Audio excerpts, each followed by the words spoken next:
ബംഗ്ലാദേശിൽ ആക്രമണം നേരിടുന്ന മത ന്യൂനപക്ഷങ്ങൾക്ക് ഐക്യദാർഢ്യം പ്രഖ്യാപിച്ചുകൊണ്ട് ആലപ്പുഴയിൽ ബംഗ്ലാദേശ് ന്യൂനപക്ഷ ഐക്യദാർഢ്യ സമിതി ആലപ്പുഴ ജില്ലാ കമ്മിറ്റിയുടെ നേതൃത്വത്തിൽ പ്രകടനവും പൊതുസമ്മേളനവും സംഘടിപ്പിച്ചു.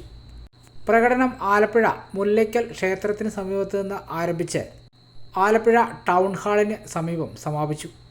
തുടർന്ന് ടൗൺ ഹാളിന് മുൻവശം നടന്ന പൊതുസമ്മേളനം ചൊവ്വാഴ്ച വൈകിട്ട് 6-ന് ഹിന്ദു ഐക്യവേദി സംസ്ഥാന വൈസ് പ്രസിഡന്റ് സ്വാമി ദേവ ചൈതന്യാനന്ദ സരസ്വതി ഉദ്ഘാടനം ചെയ്തു.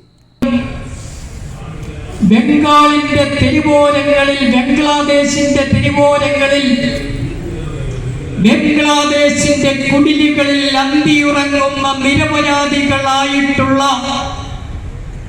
ആ രാജ്യത്തെ ന്യൂനപക്ഷം വരുന്ന ഹൈന്ദവ, സിഖ്, ബുദ്ധ, ക്രൈസ്തവ കുടുംബാംഗങ്ങളിൽപ്പെട്ട അമ്മമാർക്ക്, സഹോദരിമാരെ മാനഭംഗപ്പെടുത്തിക്കൊണ്ട് ഇസ്ലാമിക തീവ്രവാദത്തിന്റെ ജാരസന്തതികൾ താണ്ഡവമാടുമ്പോൾ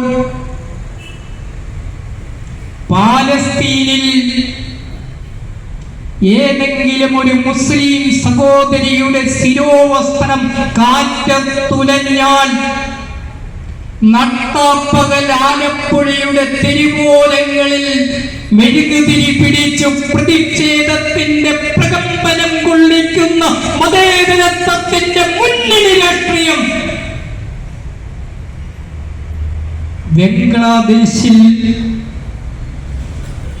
നിരപരാധികളായിട്ടുള്ള, നിരാലംബരായിട്ടുള്ള, അശരണരായിട്ടുള്ള ന്യൂനപക്ഷങ്ങളെ വേട്ടയാടുകയാണ്.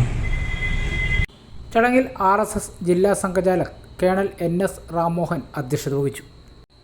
പ്രാന്ത ഗ്രാമവികാസ് സഹസംയോജകൻ CG കമലാകാന്തൻ മുഖ്യ പ്രഭാഷണം നടത്തി. J Mahadevan, P Ratheesh, K Biju തുടങ്ങിയവർ സംസാരിച്ചു.